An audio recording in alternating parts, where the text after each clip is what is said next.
Pour faire un bon ghee, moi je choisis toujours du beurre au lait entier qui n'a pas de sucre. Donc on peut le voir sur l'étiquette.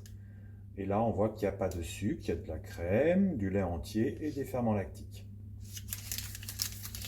J'ai préparé une petite cuillère, un petit réceptacle pour recueillir les déchets qui vont être créés au fur et à mesure.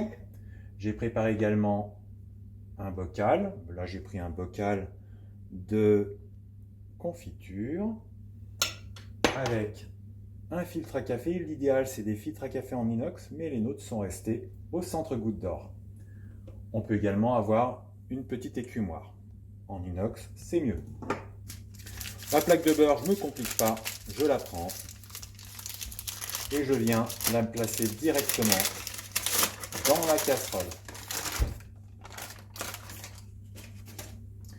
Puis, je vais mettre un feu qui est suffisamment fort. Alors moi, je connais bien ma plaque, elle va de 1 à 9.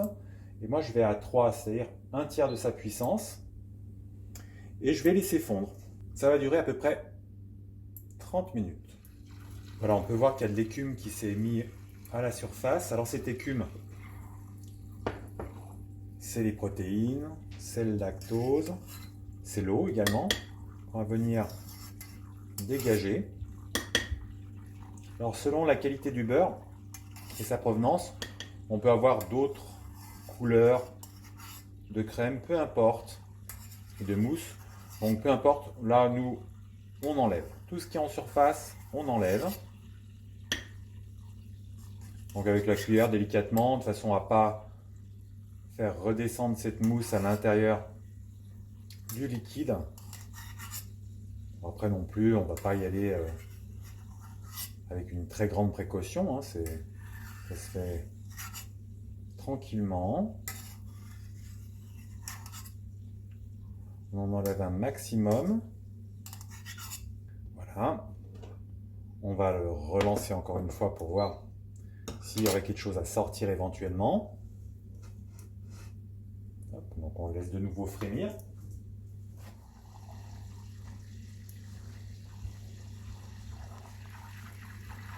Donc on peut voir qu'il y a encore de la mousse qui est en train de se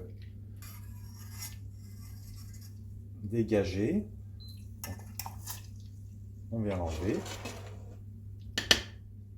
En même temps, je peux observer, au fur et à mesure que je dégage la mousse, que les résidus qu'il y a en bas dans le liquide, alors on ne les voit pas encore correctement, mais une fois que j'aurai dégagé la mousse, on va pouvoir voir. Alors selon le beurre, pareil, plus il y a de déchets, plus ça va mettre de temps. La couleur du liquide qui va rester n'aura pas obligatoirement la même couleur. Ça peut aller d'un jaune très clair à un jaune presque brun. Et puis le reste, le filtre va arrêter. Donc je ne sais pas si on peut voir au niveau de la casserole. Dessous, il y a comme des petits grains qui sont restés au fond de la casserole. Donc on s'en occupe pas là pour l'instant. C'est quelque chose qui va être retenu par le filtre. On peut faire un petit test quant à la qualité.